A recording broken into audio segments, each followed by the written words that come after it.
Hi, ಎಲ್ಲರಿಗೂ ನಮಸ್ತೆ. ಎಲ್ಲರೂ ಚೆನ್ನಾಗಿದ್ದೀರಾ ಅಂತ ಭಾವಿಸ್ತಾ ಸಾಯಿ ಕೃಷ್ಣ ಚಾನಲ್ ವತಿಯಿಂದ ಎಲ್ಲರಿಗೂ ಧನ್ಯವಾದಗಳನ್ನು ಹಾಗೂ ಮತ್ತೊಮ್ಮೆ ನಮಸ್ಕಾರಗಳನ್ನು ಅರ್ಪಿಸುತ್ತಾ ಇಂದು ಸಾಯಿ ಸಚ್ಚರಿತೆಯ 28ನೇ ಅಧ್ಯಯನವನ್ನು ಆರಂಭಿಸೋಣ. ಈ ಅಧ್ಯಯನದಲ್ಲಿ ಲಾಲಾ ಲಕಮಿಚಂದ ಶಿರಾ, ಬಾಬಾ ಅವರಿಗೆ ದೃಷ್ಟಿ, ಬ್ರಹ್ಮಪುರದ ಮಹಿಳೆ, ಮೇಘ, ಗಂಗಾ ಸ್ನಾನ, ತ್ರಿಶೂಲ ಮತ್ತು ಪಿಂಡಿ ಈ ಎಲ್ಲದರ ಬಗ್ಗೆ ಮಾಹಿತಿಯನ್ನು ತಿಳಿದುಕೊಳ್ಳೋಣ. ಎಲ್ಲರಲ್ಲೂ ನಾನು ಒಂದು ಮನವಿಯನ್ನು ಮಾಡ್ಕೊಳ್ತಾ ಇದ್ದೀನಿ. ಏನಪ್ಪ ಅಂತಂದರೆ, ನಾನು ಈ 1 ವಾರಗಳ ಕಾಲ ಈ ಸಾಯಿ ಸಚ್ಚರಿತೆ ಅಧ್ಯಯನವನ್ನು ಸ್ಟಾಪ್ ಮಾಡಿದ್ದೆ. ಯಾಕಂತ ಅಂದರೆ ನಮ್ಮ ಮನೆಯಲ್ಲಿ ಡೆತ್ ಆಗಿತ್ತು. ಸೊ ಆದ ಕಾರಣ ನಾನು ಈ ಸಚ್ಚರಿತೆಯ ಅಧ್ಯಯನವನ್ನು ಓದ್ಬೋದಾಗಿತ್ತು, ಬಟ್ ಓದುವಷ್ಟು ಸಮಯ ನನ್ನ ಬಳಿ ಇರಲ ಕಾರಣ ನಾನು ಅಧ್ಯಯನವನ್ನು ಓದೋಕ್ಕಾಗಿರಲಿಲ್ಲ. ಯೂಟ್ಯೂಬಲ್ಲಿ ನಾನು ಅಪ್ಲೋಡ್ ಮಾಡೋಕ್ಕೆ ಸಹ ಆಗಿರಲಿಲ್ಲ. ಸೊ ಎಲ್ಲರಲ್ಲೂ ನಾನು ಮತ್ತೊಮ್ಮೆ ಕ್ಷಮಾಪಣೆಯನ್ನು ಯಾಚಿಸುತ್ತಾ ಇಂದು ನಾನು ಈ ಅಧ್ಯಯನವನ್ನು ಕಂಟಿನ್ಯೂ ಆಗಿ ಆರಂಭಿಸ್ತಾ ಇದ್ದೀನಿ. ಸಾಯಿಬಾಬಾರ ಆಶೀರ್ವಾದ ನಮ್ಮೆಲ್ಲರ ಮೇಲೆ ಸದಾ ಇರಲಿ ಅಂತ ಭಾವಿಸ್ತಾ ಅವರಲ್ಲಿ ಧನ್ಯವಾದಗಳನ್ನು ಹಾಗೂ ನಮಸ್ಕಾರಗಳನ್ನು ಅರ್ಪಿಸುತ್ತಾ ಈ ಅಧ್ಯಯನವನ್ನು ಆರಂಭಿಸ್ತಾ ಇದ್ದೀನಿ. ಶ್ರೀ ಸಾಯಿ ಬಾಬಾ ಅವರು ಮೇರೆಯುಳ್ಳವರಲ್ಲ, ಪರಿಮಿತವಾದವರಲ್ಲ. ಇರುವೆ ಮುಂತಾದ ಕ್ರಿಮಿಕೀಟಗಳಿಂದ ಹಿಡಿದು ಬ್ರಹ್ಮನವರೆಗೂ ಇರುವ ಚರಾಚರಗಳಲ್ಲಿಯೂ ವ್ಯಾಪಿಸಿರುತ್ತಾರೆ. ಸಾಯಿಬಾಬಾ ಅವರು ವೇದಜ್ಞಾನದಲ್ಲಿಯೂ ಬ್ರಹ್ಮಜ್ಞಾನದಲ್ಲಿಯೂ ಪರಿಣಿತರಾಗಿದ್ದರು. ಇವೆರಡರಲ್ಲಿಯೂ ಪರಿಣಿತರಾದ್ದರಿಂದ ಅವರನ್ನು ಸದ್ಗುರುವೆಂದು ಕರೆಯುವುದು ಸೂಕ್ತವಾಗಿದೆ. ಯಾರು ತಮ್ಮ ಭಕ್ತರನ್ನು ಜಾಗೃತಗೊಳಿಸಿ ಬ್ರಹ್ಮಜ್ಞಾನವನ್ನು ನೀಡದೆ ಇರುತ್ತಾರೆಯೋ ಅಂಥವರನ್ನು ಸದ್ಗುರುವೆಂದು ಕರೆಯಲು ಬರುವುದಿಲ್ಲ. ಜನ್ಮವನ್ನು ಕೊಡುವವನು ತಂದೆ, ಅದರ ಹಿಂದೆಯೇ ಸಾವು ಬರುತ್ತದೆ. ಆದರೆ ಸದ್ಗುರುವು ಜನನ ಮರಣಗಳಿಂದ ನಮ್ಮನ್ನು ದೂರ ಮಾಡುತ್ತಾನೆ. ಆದುದರಿಂದ ಅವನು ಎಲ್ಲರಿಗಿಂತಲೂ ದಯಾಮಯನು. ಬಾಬಾ ಅವರು ಅನೇಕ ಸಲ ಭಕ್ತನು ಎಲ್ಲಿಯೇ ಇರಲಿ, ಎಷ್ಟೇ ದೂರದಲ್ಲಿರಲಿ, ಸಾವಿರಾರು ಮೈಲಿಗಳಾಚೆ ಇರಲಿ, ಹುಡುಗರು ಗುಬ್ಬಿಯ ಕಾಲಿಗೆ ದಾರವನ್ನು ಕಟ್ಟಿ ಹಿಡಿಯುವಂತೆ ಅವನನ್ನು ಶಿರಡಿಗೆ ಬರಮಾಡಿಕೊಳ್ಳುತ್ತೇನೆ ಎಂದು ಹೇಳಿದ್ದಾರೆ. ಇಂತಹ 3 ಗುಬ್ಬಿಗಳನ್ನು ಈಗ ನೋಡೋಣ. ಲಾಲಾ ಲಕಮಿಚಂದ ಇವರು ಮೊದಲು ಮುಂಬಯಿಯ ಶ್ರೀ ವೆಂಕಟೇಶ ಮುದ್ರಣದಲ್ಲಿಯೂ ನಂತರ ರೈಲ್ವೆ ಇಲಾಖೆಯಲ್ಲಿಯೂ ಇದಾದ ಮೇಲೆ ರ್ಯಾಲಿ ಬಂಧುಗಳಲ್ಲಿಯೂ ಗುಮಸ್ತರಾಗಿ ಕೆಲಸ ಮಾಡುತ್ತಿದ್ದರು. 1910ರಲ್ಲಿ ಇವರಿಗೆ ಬಾಬಾ ಅವರ ಸಂಪರ್ಕ ಉಂಟಾಯಿತು. ಇದಕ್ಕೆ 1-2 ತಿಂಗಳ ಹಿಂದೆ ಸಾಂತಾಕ್ರೂಜದಲ್ಲಿ ಇದ್ದಾಗ ಕನಸಿನಲ್ಲಿ ಗಡ್ಡ ಬಿಟ್ಟುಕೊಂಡಿದ್ದ ಒಬ್ಬ ಮುದಿ ಫಕೀರನನ್ನು ಕಂಡರು. ಕೆಲವು ದಿನಗಳ ನಂತರ ಅವರ ಸ್ನೇಹಿತರಾದ ಶ್ರೀ ದತ್ತಾತ್ರೇಯ ಬೀಜೂರ ಅವರ ಮನೆಗೆ ದಾಸಗುಣ ಅವರ ಕೀರ್ತನೆ ಕೇಳಲು ಹೋದರು. ಅಲ್ಲಿ ಬಾಬಾ ಅವರ ಫೋಟೋ ಕಂಡರು. ಅವರು ಕನಸಿನಲ್ಲಿ ಕಂಡ ಸಾಧುವೇ ಅದೇ ರೀತಿ ಇದ್ದುದನ್ನು ಕಂಡು ಆಶ್ಚರ್ಯಚಕಿತರಾದರು. ಕಾರಣ ಕನಸಿನಲ್ಲಿ ಕಾಣಿಸಿದವರು ಸಾಯಿಬಾಬಾ ಅವರೇ ಎಂದು ನಿರ್ಧರಿಸಿಕೊಂಡರು. ಆ ದರ್ಶನದ ಮತ್ತು ದಾಸಗುಣ ಅವರ ಕೀರ್ತನೆ ವಿವರವನ್ನು ಶಿರಡಿಗೆ ಹೋಗುವಂತೆ ಪ್ರೇರೇಪಿಸಿದವು. ಯಾರು ಸದ್ಗುರುವನ್ನು ಹುಡುಕುತ್ತಾ ಆಧ್ಯಾತ್ಮಿಕ ವಿಚಾರದಲ್ಲಿ ಆಸಕ್ತಿಯನ್ನು ತೋರಿಸುತ್ತಾರೆಯೋ ಅಂಥವರಿಗೆ ದೇವರು ಸಹಾಯ ಮಾಡುತ್ತಾನೆ. ಅದೇ ದಿನ ರಾತ್ರಿ ಸುಮಾರು 8 ಗಂಟೆಗೆ ಅವರ ಸ್ನೇಹಿತ ಶಂಕರರಾವ ಅವರು ಬಂದು ಶಿರಡಿಗೆ ತಮ್ಮ ಜೊತೆಯಲ್ಲಿ ಬರಲು ಕೇಳಿದರು. ಆಗ ಅವರಿಗೆ ಆದ ಸಂತೋಷಕ್ಕೆ ಪಾರವೇ ಇರಲಿಲ್ಲ. ಶಿರಡಿಗೆ ಹೊರಡಲು ನಿರ್ಧರಿಸಿ ತಮ್ಮ ಸಹೋದರನಿಗೆ 15 ರೂಪಾಯಿಗಳ ಸಾಲ ತೆಗೆದುಕೊಂಡು ಹೊರಟರು. ರೈಲಿನಿಂದ ಅವರು ಮತ್ತು ಶಂಕರರಾವ ಅವರು ದೇವರ ನಾಮವನ್ನು ಹಾಡುತ್ತಾ ಶಿರಡಿಯ ಹತ್ತಿರವಿದ್ದ ತಮ್ಮ ಹಳ್ಳಿಗೆ ಹಿಂತಿರುಗುತ್ತಿದ್ದ 4 ಜನ ಮಹಮ್ಮದೀಯರಲ್ಲಿ ಬಾಬಾ ಅವರ ಬಗ್ಗೆ ಕೇಳಿದರು. ಅವರು ಸಾಯಿಬಾಬಾ ಒಬ್ಬ ದೊಡ್ಡ ಸತ್ಪುರುಷ ಎಂದು ಹೇಳಿದರು. ಬಾಬಾ ಅವರಿಗೆ ಅರ್ಪಿಲೋಸ್ಕರ ಕೊಪ್ಪರ ಗ್ರಾಮದಲ್ಲಿ ಅವರಿಬ್ಬರು ಒಳ್ಳೊಳ್ಳೆಯ ಹಣ್ಣುಗಳನ್ನು ಕೊಳ್ಳಬೇಕೆಂದುಕೊಂಡಿದ್ದರು. ಆದರೆ ಅಲ್ಲಿನ ಪ್ರಕೃತಿಯ ರಮ್ಯವನ್ನು ಸೊಬಗವನ್ನು ನೋಡಿ ಮೈಮರೆತು ಹಣ್ಣುಗಳನ್ನು ಕೊಳ್ಳಲೇ ಇಲ್ಲ. ಶಿರಡಿಯನ್ನು ಸಮೀಪಿಸುತ್ತಲೇ ಹಣ್ಣುಗಳ ನೆನಪಾಯಿತು. ಆಗ ಆ ಸಮಯಕ್ಕೆ ಸರಿಯಾಗಿ ಹಣ್ಣು ಮಾರುವ ಒಬ್ಬ ಹಣ್ಣು ಮುದುಕಿ ಹಿಂದೆ ಓಡಿ ಬರುತ್ತಿದ್ದಳು. ಟಾಂಗ ನಿಲ್ಲಿಸಿ ಅವಳಿಂದ ಕೆಲವು ಹಣ್ಣುಗಳನ್ನು ಕೊಂಡರು. ನಂತರ ಆ ಮುದುಕಿ ಉಳಿದಿದ್ದೆಲ್ಲವನ್ನು ತೆಗೆದುಕೊಂಡು ತನ್ನ ಪರವಾಗಿ ಬಾಬಾ ಅವರಿಗೆ ಅರ್ಪಿಸಿ ಎಂದು ಎಲ್ಲವನ್ನೂ ಕೊಟ್ಟಳು. ಅವರಿಗೆ ತಾವು ಹಣ್ಣುಗಳನ್ನು ಕೊಂಡುಕೊಳ್ಳಲು ನಿರ್ಧರಿಸಿದ್ದದ್ದು ಮರೆತಿದ್ದು ಮತ್ತು ಸಮಯಕ್ಕೆ ಸರಿಯಾಗಿ ಹಣ್ಣು ದೊರಕಿದ್ದದ್ದು ಇವೆಲ್ಲವನ್ನು ಸ್ಮರಿಸಿ ಆಶ್ಚರ್ಯವಾಯಿತು. ಕನಸಿನಲ್ಲಿ ಕಂಡ ಸಾಧುವಿಗೂ ಈ ಮಹಿಳೆಗೂ ಸಂಬಂಧವಿರಬೇಕೆಂದು ಯೋಚಿಸಿದರು. ನಂತರ ಶಿರಡಿಗೆ ಬಂದು ಮಸೀದಿಯ ಮೇಲೆ ಹಾರಾಡುತ್ತಿದ್ದ ಧ್ವಜವನ್ನು ನೋಡಿ ನಮಸ್ಕರಿಸಿದರು. ಪೂಜಾ ಸಾಮಗ್ರಿಗಳೊಡನೆ ಮಸೀದಿಯೊಳಗೆ ಪ್ರವೇಶಿಸಿ ಬಾಬಾ ಅವರನ್ನು ಪೂಜಿಸಿದರು. ಆಗ ಅವರ ಮನಸ್ಸಿಗೆ ನೆಮ್ಮದಿಯಾಯಿತು. ಸುವಾಸನೆಯುಳ್ಳ ಪುಷ್ಪಕ್ಕೆ ಜೇನು ಅಂಟಿಕೊಂಡಂತೆ ಬಾಬಾ ಅವರ ಪಾದಗಳಲ್ಲಿ ಅವರು ಐಕ್ಯರಾದರು. ಆಗ ಬಾಬಾ ಅವರು ಟಕ್ಕನೆ ನನ್ನ ಭುಜಕ್ಕೆ ಮಾಡುತ್ತಿ, ಆದರೆ ಬೇರೆಯವರೊಂದಿಗೆ ಏಕೆ ನನ್ನ ವಿಷಯದ ಪ್ರಸ್ತಾಪ? ಪ್ರತಿಯೊಂದನ್ನು ನಾವೇ ಸ್ವತಃ ತಮ್ಮ ಕಣ್ಣುಗಳಿಂದ ನೋಡಬೇಕು. ಇತರರನ್ನು ಕೇಳುವ ಅಗತ್ಯವೇನು? ಮಾರವಾಡಿಯಿಂದ ಸಾಲ ತೆಗೆದುಕೊಂಡು ನನ್ನ ದರ್ಶನ ಪಡೆಯುವ ಅವಶ್ಯಕತೆ ಏನಿತ್ತು? ಈಗ ನಿನ್ನ ಆಶೆ ತೃಪ್ತಿಯಾಯಿತೆ ಎಂದು ಕೇಳಿದರು. ಇದನ್ನು ಕೇಳಿದ ಲಖಮೀಚಂದನಿಗೆ ಬಾಬಾ ಅವರ ಸರ್ವಜ್ಞ ತತ್ವವು ವೇದ್ಯವಾಯಿತು. ತಮ್ಮ ಮನೆಯಿಂದ ಶಿರಡಿಯವರೆಗೂ ನಡೆದ ವಿಷಯ ಬಾಬಾ ಅವರಿಗೆ ಹೇಗೆ ಗೊತ್ತಾಯಿತು ಎಂಬುದು ತಿಳಿಯಲು ಅವರು ಶಕ್ತರಾಗಿರಲಿಲ್ಲ. ತಮ್ಮ ದರ್ಶನ ಪಡೆಯುವುದಕ್ಕೆ ಅಥವಾ ಯಾತ್ರೆ ಮಾಡುವುದಕ್ಕೆ ಯಾರೂ ಸಾಲ ಮಾಡಬಾರದೆಂಬುದು ಬಾಬಾ ಅವರ ಇಚ್ಛೆಯಾಗಿತ್ತು. ಶಿರಾ ಲಖಮೀಚಂದರು ಮಧ್ಯಾಹ್ನ ಊಟಕ್ಕೆ ಕುಳಿತಾಗ ಭಕ್ತರೊಬ್ಬರಿಂದ ಶಿರಾ ಪ್ರಸಾದ ದೊರಕಿತು. ಅದನ್ನು ಸಂತೋಷದಿಂದ ಸ್ವೀಕರಿಸಿದರು. ಮರುದಿನ ಅದು ಮತ್ತೆ ಸಿಗುವುದೇನೋ ಎಂದು ಕಾಯ್ದು ವಿಫಲರಾದರು. ಅದನ್ನು ತಿನ್ನಬೇಕೆಂದು ಆಶೆ ಹೆಚ್ಚಾಯಿತು. ಮಾರನೇ ದಿನ ಮಧ್ಯಾಹ್ನ ಆರತಿ ಸಮಯ ಬಾಬು ಸಾಹೇಬರು ಸಾಯಿಬಾಬಾ ಅವರಿಗೆ ಈ ದಿನ ನೈವೇದ್ಯಕ್ಕೆ ಏನು ತರಲಿ ಎಂದು ಕೇಳಲು, ಬಾಬಾ ಶಿರಾ ತೆಗೆದುಕೊಂಡು ಬಾ ಎಂದರು. ಆಗ ಜೋಗರು ಪಾತ್ರೆ ತುಂಬ ಶಿರಾ ತಂದರು. ಲಖಮೀಚಂದರಿಗೆ ಬಹಳ ಹಸಿವಾಗಿದ್ದಿತ್ತು.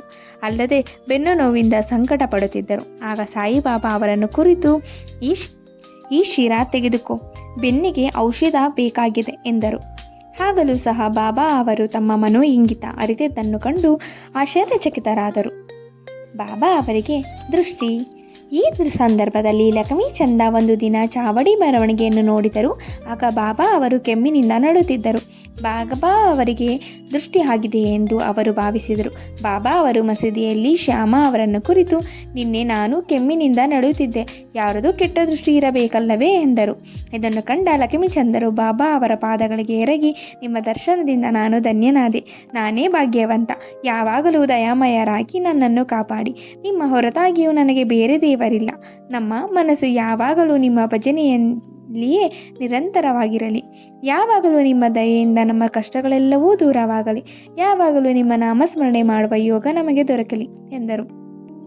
ಆಮೇಲೆ ಬಾಬಾ ಅವರ ಆಶೀರ್ವಾದ ಮತ್ತು ಊದಿಯನ್ನು ಪಡೆದು ದಾರಿಯಲ್ಲಿ ಬಾಬಾ ಅವರ ಕೀರ್ತನೆಯನ್ನು ಹಾಡುತ್ತಾ ಮನೆ ಸೇರಿದರು. ಈ ರೀತಿ ಅವರು ಬಾಬಾ ಅವರ ಪರಮ ಭಕ್ತರಾಗಿ ಶಿರಡಿಗೆ ಹೋಗುವವರ ಜೊತೆಯಲ್ಲಿ ಹೂವು, ಕರ್ಪೂರ ಇವುಗಳನ್ನು ತಪ್ಪದೆ ಕಳಿಸುತ್ತಿದ್ದರು.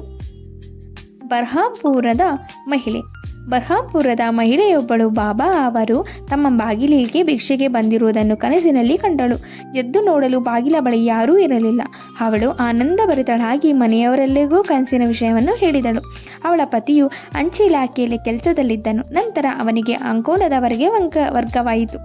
ಆಗ ದಂಪತಿಗಳಿಬ್ಬರು ಶಿರಡಿಗೆ ಹೋಗಿ ಬಾಬಾ ಅವರ ದರ್ಶನವನ್ನು ಪಡೆಯಲು ನಿಶ್ಚಯ ಮಾಡಿದರು. ಹಾಗೆಯೇ ಪ್ರಯಾಣ ಬೆಳೆಸಿದರು. ದಾರಿಯಲ್ಲಿ ಗೋಮತಿ ತೀರ್ಥ ಸ್ನಾನ ಮಾಡಿ ಶಿರಡಿಗೆ ಬಂದು 2 ತಿಂಗಳು ತಂಗಿದ್ದರು. ಪ್ರತಿದಿನ ಮಸೀದಿಗೆ ಹೋಗಿ ಇಬ್ಬರು ಬಾಬಾ ಅವರ ಪೂಜೆ ಮಾಡಿ ಆನಂದದಿಂದ ಕಾಲ ಕಳೆಯುತ್ತಿದ್ದರು. ಬಾಬಾ ಅವರಿಗೆ ಕಿಚಡಿಯನ್ನು ಅರ್ಪಿಸಲಿಕ್ಕೋಸ್ಕರವೇ ಅವರು ಶಿರಡಿಗೆ ಬಂದಿದ್ದರು. ಆದರೆ ಕಾರಣಾಂತರಗಳಿಂದ ಅದು ಸಾಧ್ಯವಾಗಲಿಲ್ಲ. ಆ ಮಹಿಳೆಗೆ ಇದನ್ನು ತಡೆಯಲಾಗಲಿಲ್ಲ. ಕೊನೆಗೆ 15ನೇ ದಿನ ಕಿಚಡಿ ತಯಾರಿಸಿ ಮಧ್ಯಾಹ್ನ ಮಸೀದಿಗೆ ತೆಗೆದುಕೊಂಡು ಬಂದಳು. ಅಷ್ಟು ಹೊತ್ತಿಗೆ ಬಾಬಾ ಅವರು ಇತರರೊಡನೆ ಆಗಲೇ ಊಟಕ್ಕೆ ಕುಳಿತಿದ್ದರು. ತೆರೆ ಹಾಕಿದಾಗ ಯಾರಿಗೂ ಒಳಗೆ ಹೋಗುವ ಅನುಮತಿ ಇರಲಿಲ್ಲ. ಆದರೆ ಅವಳು ಧೈರ್ಯ ಮಾಡಿ ಒಳಗೆ ನುಗ್ಗಿದಳು. ಬಾಬಾ ಅವರು ಕೂಡಲೇ ಅವಳಿಂದ ಕಿಚಡಿ ತೆಗೆದುಕೊಂಡು ಸಂತೋಷದಿಂದ ಊಟ ಮಾಡತೊಡಗಿದರು. ಇದನ್ನು ನೋಡಿ ಅಲ್ಲಿದ್ದವರೆಲ್ಲರಿಗೂ ಆಶ್ಚರ್ಯಗೊಂಡರು. ಇದರಿಂದ ತಮ್ಮ ಭಕ್ತರಲ್ಲಿ ಬಾಬಾ ಅವರಿಗೆ ಎಂಥ ಪ್ರೀತಿ ಮತ್ತು ವಾತ್ಸಲ್ಯವಿದ್ದುದೆಂಬುದನ್ನು ವ್ಯಕ್ತವಾಗುತ್ತದೆ. ಮೇಘ. ಈಗ 3ನೇ ಪಕ್ಷಿಯನ್ನು ನೋಡೋಣ. ವಿರಾಮಗಾಂವದ ಮೇಘ ಎಂಬುವರು ರಾ ಬಹದ್ದೂರರ ಸಾಟೇವಾರದಲ್ಲಿ ಕೆಲಸಕ್ಕಿದ್ದರು. ಅವರು ಶಿವಭಕ್ತರಾಗಿದ್ದರು. ಯಾವಾಗಲೂ ಓಂ ನಮಃ ಶಿವಾಯ ಎಂಬ ಪಂಚಾಕ್ಷರಿಯನ್ನು ಜಪಿಸುತ್ತಿದ್ದರು. ಅವರಿಗೆ ಗಾಯತ್ರಿ ಜಪವಾಗಲಿ ಸಂಧ್ಯಾ ವಂದನೆಯಾಗಲಿ ಬರುತ್ತಿರಲಿಲ್ಲ. ಆದರೂ ಸಾಟೆಯವರು ಶ್ರದ್ಧೆ ವಹಿಸಿ ಸಂಧ್ಯಾ ವಂದನೆ, ಗಾಯತ್ರಿ ಜಪ ಇವುಗಳನ್ನು ಅವರಿಗೆ ಕಲಿಸಿದರು. ಸಾಟೆಯವರು ಶಿವನಿಗೆ ಸಾಕ್ಷಾತ್ಕಾಗಿ ಬಾಬಾ ಅವರು ರೂಪದಲ್ಲಿ ಅವತರಿಸಿರುವುದನೆಂದು ಹೇಳಿ ಅವರನ್ನು ಶಿರಡಿಗೆ ಹೊರಡಿಸಿದರು. ಬಡೋಚ ರೈಲ್ವೆ ನಿಲ್ದಾಣದಲ್ಲಿ ಸಾಯಿಬಾಬಾ ಮಹಮ್ಮದಿಯರೆಂದು ಅವರಿಗೆ ತಿಳಿದಾಗ ತಮ್ಮ ಧರ್ಮಕ್ಕೆ ಭಂಗ ಬರುವುದೆಂದು ಮೇಘ ಅಲ್ಲಿಗೆ ಹೋಗುವುದನ್ನು ತಪ್ಪಿಸಿಕೊಳ್ಳಲು ಪ್ರಯತ್ನಪಟ್ಟರು. ಆದರೆ ಸಾಟೆ ಅವರು ಅವರನ್ನು ಹೋಗಲು ಒತ್ತಾಯಪಡಿಸಿ ತಮ್ಮ ಮಾವ ಕೇರಳಕರಗೆ ಪರಿಚಯ ಪತ್ರವನ್ನು ಕೊಟ್ಟು ಕಳುಹಿಸಿ ಮೇಘ ಅವರಿಗೆ ಬಾಬಾ ಅವರ ದರ್ಶನ ಮಾಡಿಸಬೇಕೆಂದು ತಿಳಿಸಿದರು. ಮೇಘ ಅವರು ಶಿರ್ಡಿಯನ್ನು ತಲುಪಿ ಮಸೀದಿಗೆ ಹೋದಾಗ ಬಾಬಾ ಅವರು ಉಗ್ರ ಸ್ವರೂಪ ಧಾರಣ ಮಾಡಿ ಕೈಯಲ್ಲಿ ಕಲ್ಲು ತೆಗೆದುಕೊಂಡು ಈ ನೀಚನನ್ನು ಓಡಿಸಿ ಎಂದು ಹೇಳಿದರು. ಮತ್ತು ಮೇಘನನ್ನು ಕುರಿತು, ನೀನು ಬ್ರಾಹ್ಮಣೋತ್ತಮ, ನಾನು ಕೀಳು ಮಹಮ್ಮದಿಯ, ನೀನು ಇಲ್ಲಿಗೆ ಬಂದರೆ ನಿನ್ನ ಜಾತಿ ಕೆಟ್ಟು ಹೋಗುತ್ತದೆ, ಆದುದರಿಂದ ಹೊರಡು ಎಂದರು. ಈ ಮಾತನ್ನು ಕೇಳಿದ ಮೇಘ ಆಶ್ಚರ್ಯದಿಂದ ನಡುಗಲಾರಂಭಿಸಿದರು. ತಮ್ಮ ಮನಸ್ಸಿನಲ್ಲಿದ್ದುದು ಬಾಬಾ ಅವರಿಗೆ ಹೇಗೆ ಗೊತ್ತಾಯಿತೆಂದು ವಿಚಾರ ಮಾಡಿ ಆಶ್ಚರ್ಯಚಕಿತರಾದರು. ಮುಂದೆ ಅಲ್ಲಿಯೇ ನೆಲೆಸಿ ತಮ್ಮದೇ ಆದ ರೀತಿ ಬಾಬಾ ಅವರ ಸೇವೆ ಮಾಡತೊಡಗಿದರು. ಆದರೂ ಅವರಿಗೆ ಶಾಂತಿ ದೊರಕಲಿಲ್ಲ. ನಂತರ ಊರಿಗೆ ಹಿಂತಿರುಗಿ ತ್ರಿಯಂಬಕದಲ್ಲಿ 2.5 ವರ್ಷ ಕಳೆದು ಶಿರ್ಡಿಗೆ ಮರಳಿ ಬಂದರು. ಈ ಬಾರಿ ದಾದಾ ಖೇಡಗ ಅವರ ಸಹಾಯದಿಂದ ಮಸೀದಿಗೆ ಪ್ರವೇಶ ದೊರಕಿತು. ಬಾಬಾ ಅವರು ಮೇಘ ಅವರ ಮನಸ್ಸನ್ನು ಮಾರ್ಪಡಿಸಿ ಅದ್ಭುತ ಪರಿಣಾಮ ಉಂಟು ಮಾಡಿದರು. ಅಂದಿನಿಂದ ಮೇಘ ಬಾಬಾ ಅವರನ್ನು ಶಿವನೆಂದು ಪೂಜಿಸತೊಡಗಿದರು. ಶಿವನಿಗೆ ಪ್ರಿಯವಾದ ಬಿಲ್ವಪತ್ರಗಳನ್ನು ಪ್ರತಿದಿನ 5-6 ಮೈಲಿಗಳಾಚೆ ಹೋಗಿ ತರುತ್ತಿದ್ದರು. ಶಿರ್ಡಿಯ ಸಮಸ್ತ ದೇವತಾರ್ಚನೆಯನ್ನು ಮಾಡಿ ಮಸೀದಿಗೆ ಬಂದು ಬಾಬಾ ಅವರಿಗೆ ಪೂಜೆ ಸಲ್ಲಿಸಿ ನಂತರ ಅವರ ಪಾದತೀರ್ಥವನ್ನು ಸೇವಿಸುವುದು ಅವರ ದೈನಂದಿನವಾಗಿತ್ತು. ಒಂದು ಸಾರಿ ಖಂಡೋಬ ದೇವಸ್ಥಾನದ ಬಾಗಿಲು ಹಾಕಿದ್ದರಿಂದ ನೇರವಾಗಿ ಬಾಬಾ ಅವರಿಗೆ ಪೂಜೆ ಸಲ್ಲಿಸಲು ಬಂದರು. ಆಗ ಬಾಬಾ ಅವರು ತಮ್ಮ ಪೂಜೆ ನಿರಾಕರಿಸಿ, ಈಗ ಬಾಗಿಲು ತೆರೆದಿದೆ, ಮೊದಲು ಅಲ್ಲಿ ಪೂಜೆ ಮಾಡಿ ಬಾ ಎಂದು ತಿರುಗಿ ಕಳುಹಿಸಿದರು.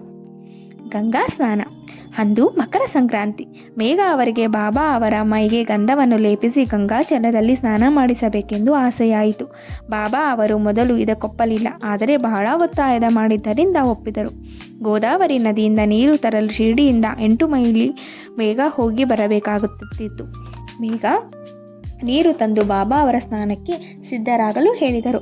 ಆಗ ತಾವು ಫಕೀರರೆಂದು ಗಂಗಾ ಸ್ನಾನದಿಂದ ಏನು ಪ್ರಯೋಜನವಿಲ್ಲ ಎಂದು ಹೇಳಿದರು. ಆದರೂ ಮೇಘ ಒಪ್ಪಲಿಲ್ಲ.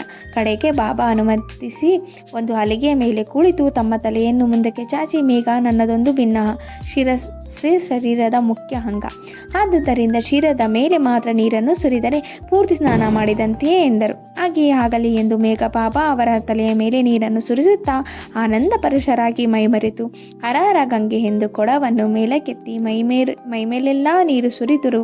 ನಂತರ ಕೊಡವನ್ನು ಕೆಳಗಿಟ್ಟು ನೋಡಲಾಗಿ ಬಾಬಾ ಅವರ ಶಿರವು ಮಾತ್ರ ಒದ್ದೆಯಾಗಿತ್ತು ವಿನಃ ಅವರ ಮೈ ಸ್ವಲ್ಪವೂ ನೆನೆದಿರಲಿಲ್ಲ. ತ್ರಿಶೂಲ ಮತ್ತು ಪಿಂಡಿ. ಮೇಘ ಬಾಬಾ ಅವರನ್ನು ಮಸೀದಿಯಲ್ಲಿ ಪ್ರತ್ಯಕ್ಷವಾಗಿಯೂ ವಾಡದಲ್ಲಿ ಫೋಟೋ ರೂಪದಲ್ಲಿಯೂ ಪೂಜಿಸುತ್ತಿದ್ದರು. ಈ ರೀತಿ 1 ವರ್ಷ ಕಳೆದರೂ ಅವರು ಭಕ್ತಿಯನ್ನು ಮೆಚ್ಚಿದ ಬಾಬಾ ಅವರು ಅವರ ನಂಬಿಕೆಯನ್ನು ದೃಢಪಡಿಸಲೋಸ್ಕರ ಅವರಿಗೆ ದರ್ಶನ ನೀಡಿದರು. ಬೆಳಗು ಮುಂಜಾನೆ ಇನ್ನು ಮೇಘ ಮಲಗಿರುವಾಗಲೇ ಬಾಬಾ ಅವರ ದರ್ಶನವಾಯಿತು. ಬಾಬಾ ಅವರು ಅಕ್ಷತೆಯನ್ನೇ ರಚಿ, ಮೇಘ ತ್ರಿಶೂಲವನ್ನು ಬರೆ ಎಂದು ಹೇಳಿ ಮಾಯವಾದರು. ಮೇಘ ಎಚ್ಚೆತ್ತು ನೋಡಲಾಗಿ ಬಾಬಾ ಕಾಣಲೇ ಇಲ್ಲ. ಆದರೆ ಅಕ್ಷತೆ ಬಿದ್ದಿರುವುದನ್ನು ನೋಡಿದರು. ನಂತರ ಮಸೀದಿಗೆ ಹೋಗಿ ಬಾಬಾ ಅವರಿಗೆ ಈ ವಿಷಯ ತಿಳಿಸಿ ತ್ರಿಶೂಲವನ್ನು ಬರೆಯಲು ಅನುಮತಿ ಬೇಡಿದರು. ಆಗ ಬಾಬಾ ಅವರು, ನೀನು ಅನುಭವಿಸಿದ್ದು ಕನಸು ಅಲ್ಲ, ನನ್ನ ನಿಜವಾದ ಆಜ್ಞೆ. ನನ್ನ ವಚನಗಳು ಯಾವಾಗಲೂ ಅರ್ಥಗರ್ಭಿತವಾಗಿರುತ್ತವೆ, ಪೊಳ್ಳಾಗಿರುವುದಿಲ್ಲ ಎಂದರು. ಅದಕ್ಕೆ ಮೇಘ, ನೀವು ನನ್ನನ್ನು ಎಚ್ಚರಿಸಲು ಬಂದಿದ್ದೀರಿ ಎಂದು ನಾನು ಭಾವಿಸಿದೆ ಎಂದರು. ಆಗ ಬಾಬಾ ಅವರು, ನನ್ನ ಪ್ರವೇಶಕ್ಕೆ ಬಾಗಿಲುಗಳು ತಡೆಯಲ್ಲ. ಯಾರು ನನ್ನನ್ನೇ ನಂಬಿಯೋ ನನ್ನನ್ನೇ ಮನನ ಮಾಡುತ್ತಿರುತ್ತಾರೆಯೋ ಅಂಥವರ ಯೋಗಕ್ಷೇಮವನ್ನು ನಾನು ಸದಾ ನೋಡುತ್ತೇನೆ ಎಂದರು. ಮೇಘ ವಾಡಕ್ಕೆ ಹೋಗಿ ಬಾಬಾ ಅವರ ಫೋಟೋದ ಮುಂದೆ ತ್ರಿಶೂಲವನ್ನು ಬರೆದರು. ಮರುದಿನ ಪುಣೆಯ ರಾಮದಾಸಿ ಎಂಬ ಭಕ್ತನು ಬಂದು ಬಾಬಾ ಅವರಿಗೆ ವಂದಿಸಿ ಶಿವನ ಪ್ರತಿಮೆಯನ್ನು ಅವರಿಗೆ ಕೊಟ್ಟನು. ಅದೇ ಸಮಯಕ್ಕೆ ಸರಿಯಾಗಿ ಮೇಘ ಮಸೀದಿಗೆ ಬಂದರು. ಆಗ ಬಾಬಾ ಮೇಘ ಅವರಿಗೆ, ನೋಡು, ಶಂಕರನು ಬಂದಿದ್ದಾನೆ, ಅವನನ್ನು ಕಾಪಾಡು ಎಂದರು. ತ್ರಿಶೂಲವನ್ನು ಹಿಂಬಾಲಿಸಿ ಶಿವಮೂರ್ತಿ ಬಂದಿದ್ದನ್ನು ಕಂಡ ಮೇಘ ಆಶ್ಚರ್ಯಚಕಿತರಾದರು. ಅದೇ ಸಮಯದಲ್ಲಿ ದೀಕ್ಷಿತವಾಡದಲ್ಲಿ ಬಾಬಾ ಅವರ ಸ್ಮರಣೆ ಮಾಡುತ್ತಿರುವಾಗ ಶಿವಮೂರ್ತಿ ಪಿಂಡಿ ತ್ರಿಶೂಲದ ಹತ್ತಿರ ಗೋಚರವಾದಂತಾಯಿತು. ಸ್ವಲ್ಪ ಹೊತ್ತಿನಲ್ಲಿಯೇ ಬಾಬಾ ಅವರಿಂದ ಅನುಗ್ರಹ ಪಡೆದ ಮೇಘ ಶಿವಮೂರ್ತಿಯನ್ನು ತಂದರು. ಈ ಮೂರ್ತಿಯು ಈ ಪೂರ್ವದಲ್ಲಿ ತಮಗೆ ಗೋಚರವಾದ ಶಿವಮೂರ್ತಿಯಂತೆಯೇ ಸಿದ್ಧಿತು. ಆದುದರಿಂದ ಅವರು ಸಂತೋಷಭರಿತರಾದರು. ಇದಾದ ಸ್ವಲ್ಪ ದಿನಗಳ ನಂತರ ಬಾಬಾ ಅವರು ಮೇಘ ಪೂಜಿಸುತ್ತಿದ್ದ ಫೋಟೋದ ಮುಂದೆ ಮೂರ್ತಿಯನ್ನು ಪ್ರತಿಷ್ಠಾಪಿಸಿದರು. ಮೇಘ ಅವರಿಗೆ ಶಿವಪೂಜೆ ಪ್ರಿಯವಾದಿದ್ದಿತ್ತು. ತ್ರಿಶೂಲವನ್ನು ಬರೆಸುವುದರಿಂದ ಶಿವಮೂರ್ತಿಯ ಪ್ರತಿಷ್ಠಾಪನೆಯಿಂದಲೂ ಬಾಬಾ ಮೇಘ ಅವರ ಭಕ್ತಿಯನ್ನು ವೃದ್ಧಿಪಡಿಸಿದರು. ಈ ರೀತಿ ಅನವರತರಾಗಿ ಬಾಬಾ ಅವರ ಪೂಜೆಯನ್ನು ಮಾಡುತ್ತಾ ಮೇಘ 1912ರಲ್ಲಿ ಸ್ವರ್ಗಸ್ಥರಾದರು. ಆಗ ಬಾಬಾ ಅವರ ದೇಹದ ಮೇಲೆ ಕೈ ಆಡಿಸಿ, ಇವನು ನನ್ನ ನಿಜವಾದ ಭಕ್ತನಾಗಿದ್ದ ಎಂದರು. ಬಾಬಾ ತಮ್ಮ ಸ್ವಂತ ಖರ್ಚಿನಲ್ಲಿ ಆಗ ಬ್ರಾಹ್ಮಣರಿಗೆ ಸಂತರ್ಪಣೆಯಾಗಬೇಕೆಂದು ತಿಳಿಸಿದರು. ಆ ಆಜ್ಞೆಯನ್ನು ಕಾಕಾ ದೀಕ್ಷಿತ ಅವರು ನೆರವೇರಿಸಿದರು. ಶ್ರೀ ಸಾಯಿ ಪ್ರಣಾಮಗಳು. ನೋಡಿ ಭಕ್ತರೇ, ಇವತ್ತು ಸೋಮವಾರ. ಇಂದಿನಿಂದ ನನ್ನ ಮತ್ತೆ ಸಾಯಿ ಚರಿತೆಯನ್ನು ನಾನು ಆರಂಭ ಮಾಡಿದ್ದೀನಿ. ಇವತ್ತು ಈ ಶಿವನ ಬಗ್ಗೆಯೇ, ಈ ಅಧ್ಯಯನದಲ್ಲಿ ಮೇಘ ಅವರು ಶಿವನ ಭಕ್ತರಾಗಿದ್ದಾರೆ, ಅವರು ಹೇಗೆ ಶಿವನ ಆರಾಧನೆಯನ್ನು ಮಾಡ್ತಿದ್ದಾರೆ ಅನ್ನೋದ್ರ ಬಗ್ಗೆ ಮಾಹಿತಿಯನ್ನು ನೀಡಿದ್ದಾರೆ. ಮತ್ತು ಇವತ್ತು ಕೊನೆಯ ಶಿವನ ಕಡೆ ಕಾರ್ತಿಕೋತ್ಸವ ಕೂಡ ಆಗಿರೋದ್ರಿಂದ ನೋಡಿ, ನಮಗೆ ಶಿವನ ಬ್ಲೆಸ್ಸಿಂಗ್ ಕೂಡ ಸಿಗ್ತಾ ಇದೆ. ಈ ಅಧ್ಯಯನದ ಮೂಲಕ ಸಾಯಿ ಎಲ್ಲ ರೂಪಗಳಲ್ಲಿಯೂ ಇದ್ದು ನಮ್ಮನ್ನು ಆಶೀರ್ವದಿಸ್ತಾ ಇದ್ದಾರೆ ಅಂತ ನಾವು ಇದೊಂದು ಸಾಕ್ಷಾತ್ ಉದಾಹರಣೆಯನ್ನು ಸಹ ಪ್ರತ್ಯಕ್ಷವಾಗಿ ನೋಡ್ಬೋದು, ತಿಳ್ಕೋಬೋದು ಅಂತ ಹೇಳ್ತಾ ಈ ಅಧ್ಯಯನವನ್ನು ಮುಗಿಸ್ತಾ ಇದ್ದೀನಿ. ಎಲ್ಲರಿಗೂ ಸಾಯಿ ಬ್ಲೆಸ್ಸಿಂಗ್ಸ್, ಕೃಪೆ, ದಯೆ ಸಿಗಲಿ ಅಂತ ಪ್ರಾರ್ಥಿಸುತ್ತಾ ಎಲ್ಲರಿಗೂ ನಮನಗಳನ್ನು ಅರ್ಪಿಸುತ್ತಾ ಧನ್ಯವಾದಗಳನ್ನು ಅರ್ಪಿಸ್ತಾ ಇದ್ದೀನಿ. ಯಾರೆಲ್ಲ ಇನ್ನೂ ನನ್ನ ಚಾನಲ್ನ ಸಬ್ಸ್ಕ್ರೈಬ್ ಮಾಡ್ಕೊಂಡಿಲ್ಲ, ಪ್ಲೀಸ್ ಸಬ್ಸ್ಕ್ರೈಬ್ ಮಾಡ್ಕೊಳ್ಳಿ ಆ್ಯಂಡ್ ಲೈಕ್ ಮಾಡಿ. ಯಾರಿಗೆಲ್ಲ ಈ ವಿಡಿಯೋ ಉಪಯುಕ್ತ ಅಂತ ಅನಿಸುತ್ತೆ ಪ್ರತಿಯೊಬ್ಬ ಸಾಯಿ ಭಕ್ತರಿಗೂ ಈ ವಿಡಿಯೋನ ಶೇರ್ ಮಾಡಿ. ನನ್ನ ಚಾನಲ್ನ ಸಬ್ಸ್ಕ್ರೈಬ್ ಮಾಡ್ಕೊಂಡಿರೋ ಪ್ರತಿಯೊಬ್ಬರಿಗೂ ಧನ್ಯವಾದಗಳು. ಸಬ್ಸ್ಕ್ರೈಬ್ ಮಾಡ್ಕೋಬೇಕಾಗಿರೋ ಪ್ರತಿಯೊಬ್ಬ ಸಾಯಿ ಭಕ್ತರಿಗೂ ಕೂಡ ಧನ್ಯವಾದಗಳನ್ನು ಅರ್ಪಿಸ್ತಾ ಈ ವಿಡಿಯೋನ ಎಂಡ್ ಮಾಡ್ತಾ ಇದ್ದೀನಿ. God bless you and Sai bless to you every one.